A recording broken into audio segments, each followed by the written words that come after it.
Bonjour et bienvenue à cette nouvelle émission. Ce que je vous présente aujourd'hui, c'est une demande spéciale. Mais j'ai trouvé ça vraiment joli parce que c'est quelque chose qu'on peut mettre à l'extérieur, comme sur une pergola, dans un coin, avec différentes couleurs, peut-être une petite lumière aussi, qui fait vraiment une petite touche spéciale, dans une chambre d'enfants, d'adolescents, au camping. Bref, ça a plusieurs possibilités d'usage. On peut faire de différentes grandeurs, différentes couleurs et en plus, c'est une bonne idée pour utiliser tous les petits restants qu'on a. Vraiment petits, là, moi, j'ai utilisé des fonds, là, vraiment. Parfois, là, même le premier cercle ici, là, c'était une petite boule comme ça. Comme ça. Alors, c'est vraiment très agréable pour utiliser les petits surplus. Ce que c'est vraiment, c'est une spirale comme ça, qui bouge et qui tourne au vent. Celle-là, elle est cette couleur-là. J'ai aussi celle-là, qui fait un petit peu mexicain olé olé, qui est plus longue. Voyez-vous comment c'est joli? Et je vous dis que dans un après-midi, vous en faites au moins 3 ou 4. C'est très, très, très rapide à faire. Et puis, je vais vous montrer ici les petites perles. Ben, j'ai utilisé des colliers. J'avais gardé des colliers dans une boîte, des colliers que je ne mets plus, puis qui ne m'intéressent plus, mais qui ont quand même des belles petites pierres à mettre au bout. Vous pouvez mettre des perles de bois, vous pouvez ne pas en mettre du tout parce que ça fait très joli aussi. Alors, c'est ce que je vous propose de faire. On va aller de plus près, on va voir comment c'est extrêmement facile et simple à faire. Comme je le disais, avec un vieux collier, on réussit à avoir des belles perles qu'on peut mettre dans notre petit, au-dessus de notre petit blanc. Ce qu'on a besoin, on a besoin de marqueurs, on a besoin d'une aiguille, d'un ciseau, d'un crochet. Moi, j'ai un crochet numéro 3 pour la grosseur de fil que j'ai besoin. Ça nous prend 4 couleurs. Les 4 couleurs, vous les choisissez comme vous voulez. Mais ce que je trouve intéressant, c'est d'avoir des couleurs contrastantes qui donnent un petit punch comme ça ici, là. Il y a un vert fluo. Aussi, ce qui serait joli, c'est que prendre un petit fil fin pour Noël, des couleurs de Noël, et faire des petites guirlandes comme ça à mettre dans le sapin, ce serait superbe. Alors, je vais commencer par la quantité que j'ai le moins. Donc, avec un nœud coulant, on commence par un nœud coulant. On va faire le nombre de mailles qu'on a besoin. On fait entre 30 et 60 cm parce que si on fait trop long, ça prend dans le vent et c'est pas nécessairement ce qu'on veut. Vous avez besoin d'un nombre, peu importe, pair et impair, peu importe.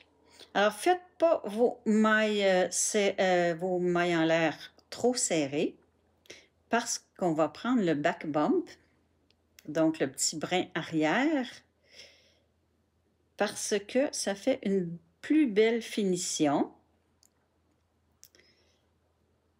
C'est vraiment ce que je trouve. Parce que quand on voit ici, quand ça se défait, on voit vraiment la maille au complet. C'est ce qui est beau. C'est le pourquoi du quoi. Alors, on va faire nos mailles chaînettes de la longueur qu'on a besoin.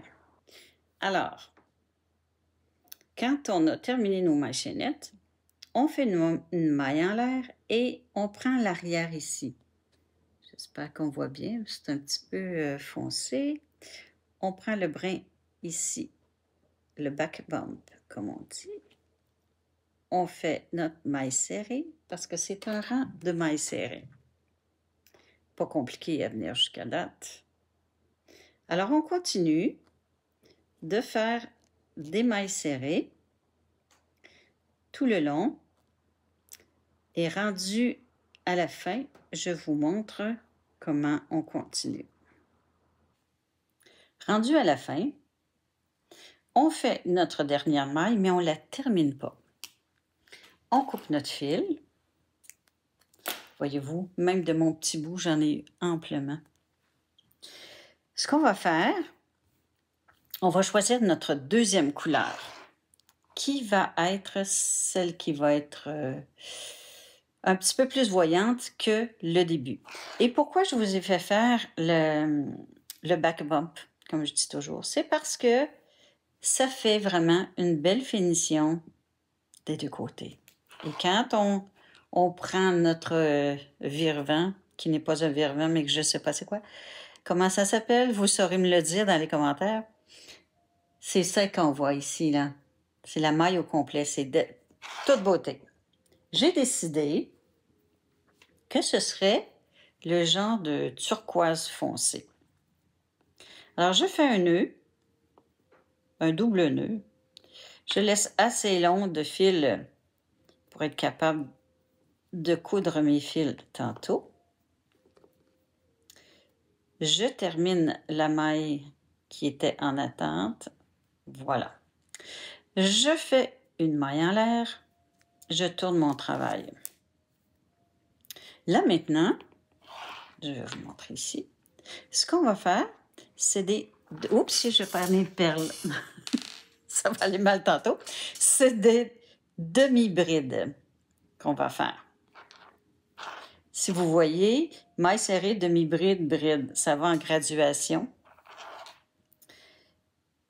Et voilà. Donc, j'ai fait une maille en l'air qui ne compte pas pour une maille. OK? Alors, on fait dans la première maille, qui est celle-là ici. Je fais ma demi-bride. Je mets mon marqueur. Oui, il est là. Alors, je fais je fais une maille en l'air et une demi-bride dans la même maille. Ça va être la séquence qu'on va faire tout le long. Je répète. Dans l'autre maille qui suit, on fait une demi-bride, maille en l'air, demi-bride dans la même maille. Dans la suivante, même chose. Demi-bride, maille en l'air, demi-bride. Et vous allez voir que ça va commencer à tourner. Parce que c'est normal, on augmente de maille à chaque maille. Voyez-vous, ça fait déjà un rond. C'est cute. Alors, on fait ça jusqu'à la dernière maille et je vous montre comment terminer. Comme on a mis notre marqueur, on sait que c'est notre dernière maille.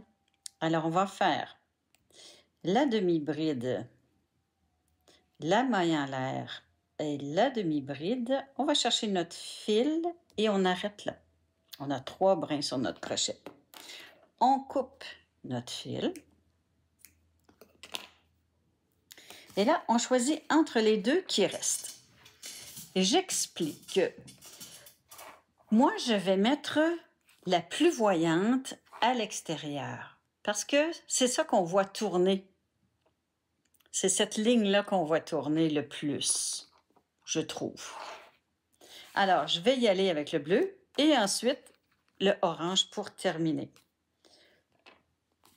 Bon, ça, c'est mon brin ici.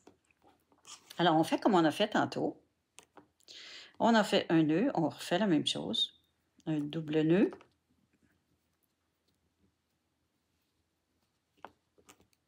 Voilà. Et on termine en passant au travers des 3 brins. Voilà. On enlève le marqueur. L'autre rangée. Là, on va faire 2 mailles en l'air.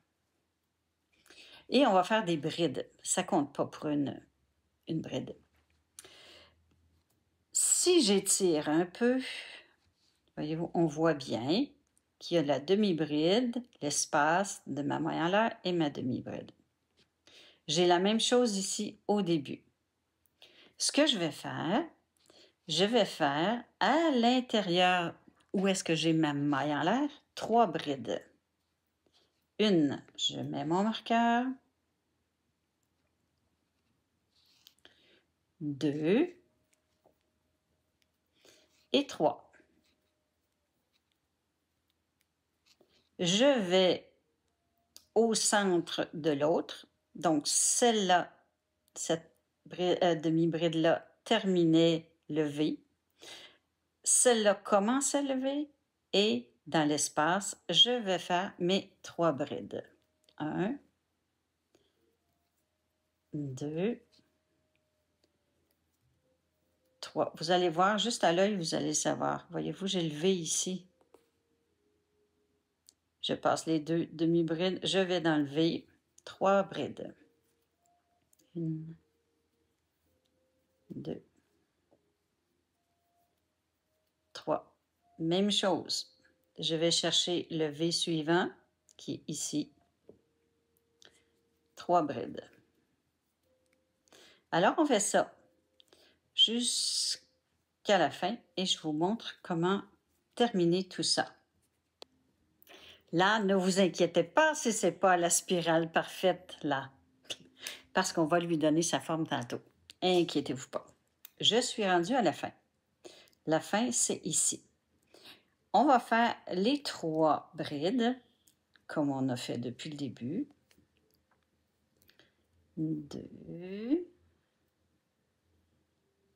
3. Et pour bien finir, que ce soit droit, on va dans notre marqueur, s'il est assez gros, et on fait notre bride qu'on ne termine pas. On coupe notre fil.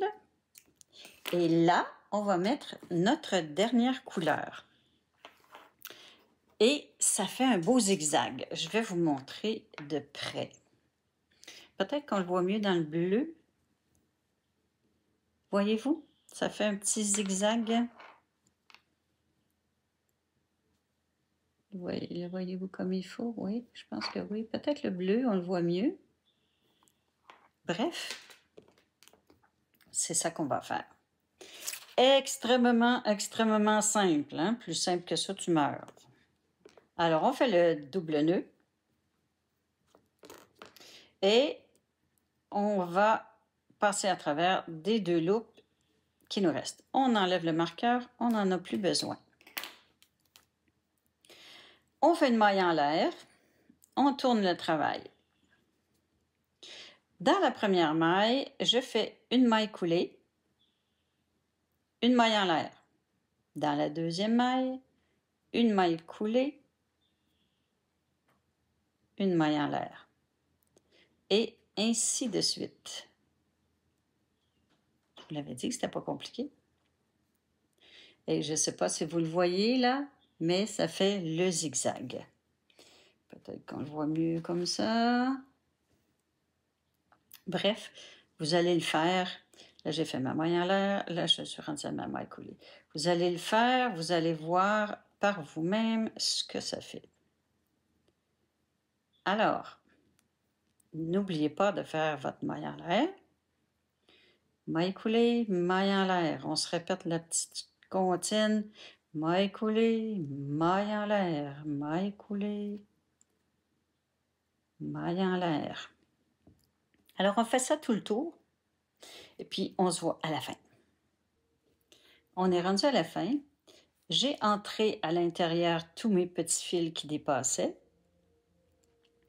J'ai fait ma maille coulée, ma maille en l'air et dans mon marqueur, je fais une maille serrée. J'enlève le marqueur, c'est terminé. Maintenant, on va faire la petite loupe ici. J'ai vu certaines personnes qui utilisaient simplement 2 fils comme ça, qui faisaient un petit nœud ici, comme un nœud coulant, là, comme ça, là. C'est ça. Qui coupait ce fil-là ici ben, un des deux fils, qui disait que ça tournait plus s'il y avait seulement qu'un petit fil. Moi, j'aime pas tellement ça. Je vous dirais que ça va tourner quand même. J'aime mieux que ce soit comme ça ici, avec des mailles serrées. Alors, je fais à peu près 25 mailles serrées. 1, 2, 3, 4, 5, 6, 7, 8, 9, 10, 11, 12, 13, 14, 15, 16, 17, 18, 19, 20, 21, 22, 23, 24, 25. Et je détermine la longueur que j'ai besoin de corde et la boucle, grosseur de boucle. J'entre à l'intérieur, peu importe où, et je fais une maille coulée. Je coupe mon fil. Je passe au travers de ma loupe. Je tire bien et je vais entrer mon fil ici par après. Donc, j'ai ma petite loupe et j'ai ce qui va tenir assez solidement mon petit vire-vent. Là, il n'est pas tout bien installé, oups, comme celui-ci là. Je n'ai pas fait le petit rond encore. Je n'ai pas fait ça, on va le faire ensemble. Ce qu'on va faire, on va faire le petit gland ici, en bas. Pour ce faire, on prend mon banc craque, on prend nos brins, nos 4 couleurs. Là, j'ai un petit problème. Bon, je vais prendre l'autre bout. OK. On prend nos 4 couleurs. Donc, moi, j'avais le orange, le violet, le bleu qui est ici et le turquoise. Je mets ça bout à bout. Et je prends quelque chose qui va me donner à peu près la longueur voulue. Je vais laisser dépasser un petit peu parce que je vais couper. Je fais environ 10-11 tours. 1, 2, 3, 4, 5, 6, 7, 8, 9, 10, 11 et je termine. Voilà. Si vous voulez plus d'une couleur dans votre petit gland, vous mettez 2 brins. Mettons que j'aurais aimé avoir plus de turquoise. J'aurais mis 2 brins de turquoise au lieu d'1. Mais moi, je l'aime comme ça. Bon. Et ma couleur dominante qui va faire que je l'attache ici, je peux reprendre le orange ou je peux prendre une autre couleur. Mais allons-y dans la thématique. Continuons la thématique. Je vous dirais, on prend un bon 20 pouces, à peu près. On va sortir ça de là, délicatement. Voilà. Je vais passer le brin que je viens de couper. Je fais un nœud, 2 nœuds plutôt.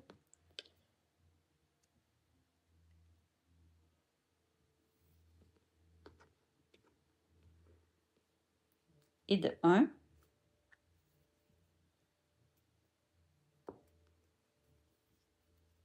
Et de 2. Maintenant, je vais en prendre un moins long. Je vous dirais 7-8 pouces pour faire la tâche ici, là, ce petit fil-là.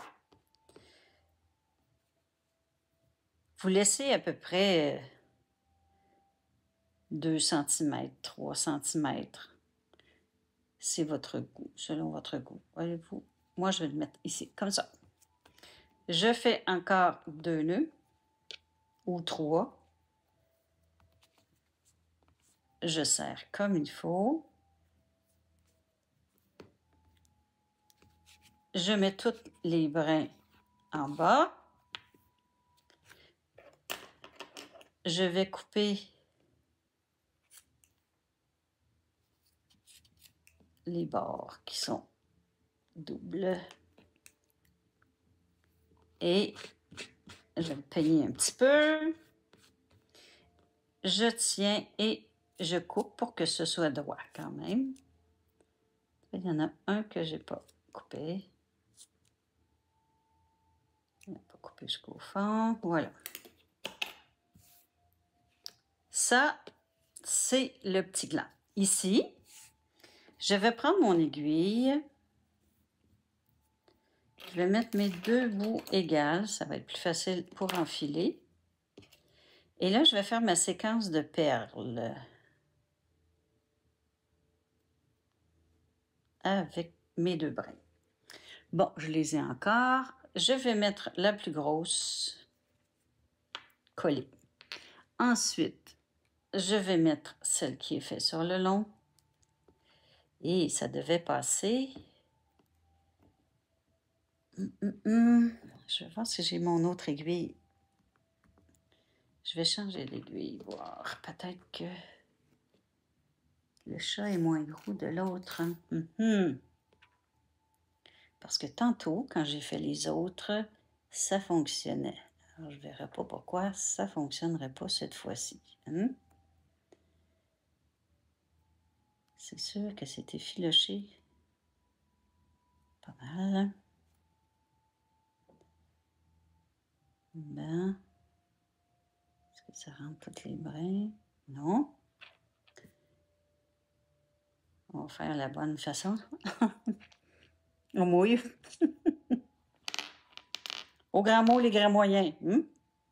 Bon, OK, on repart. Voilà, hein? On passe au travers.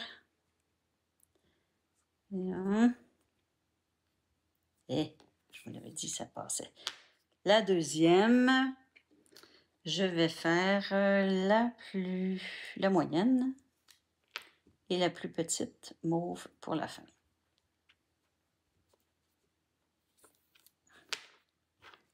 Voilà, de toute beauté. Ça, c'est le haut. Alors, on s'en va dans le bas. On commence par le bas et je passe mon fil. Voyez-vous, mon aiguille est croche parce que je tire fort. Et là, j'ai deux brins à rentrer. C'est sûr que c'est plus difficile. Parce que mon aiguille est pointue, comme vous voyez. Et avec une aiguille pointue, ça passe à travers tout.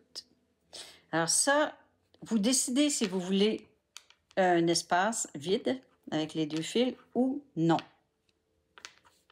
Si vous décidez qu'il n'y en a pas, alors vous allez entrer votre fil dans un va-et-vient pour bien fermer tout ça.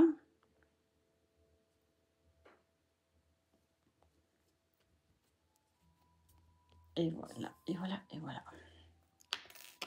Je coupe. Bon, il me reste à entrer ce fil-là. Je vais vous montrer comment j'ai fait. Avec mon aiguille pointue, voyez-vous, je rentre au travers et je passe dans les brins. Cette aiguille pointue-là me permet vraiment d'entrer à l'intérieur. Et comme c'est pas quelque chose qui va dans la laveuse, je ne fais pas de va-et-vient pour ce petit bout-là.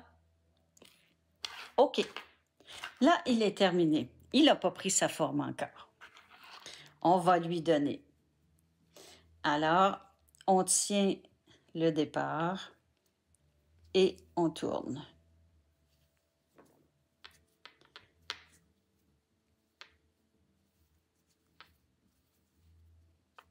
Et en lui donnant cette forme-là, comme ça, il va rester comme la belle spirale que je vous ai montrée tantôt.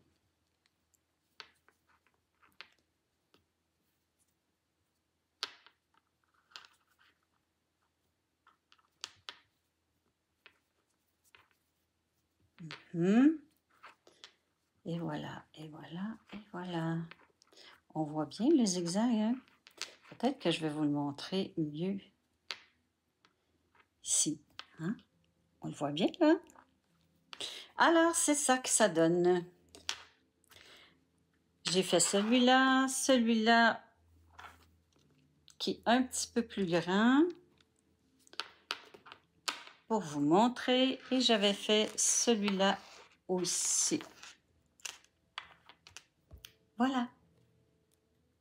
J'espère que vous avez aimé ça, faire ça, et que vous avez pu utiliser plein de petits restants que vous aviez, qu'on a trouvé vraiment une utilisation pour ça. Alors, vous voyez, c'est magnifique. Alors, à la prochaine, pour un prochain projet. Qui sait ce que ce sera?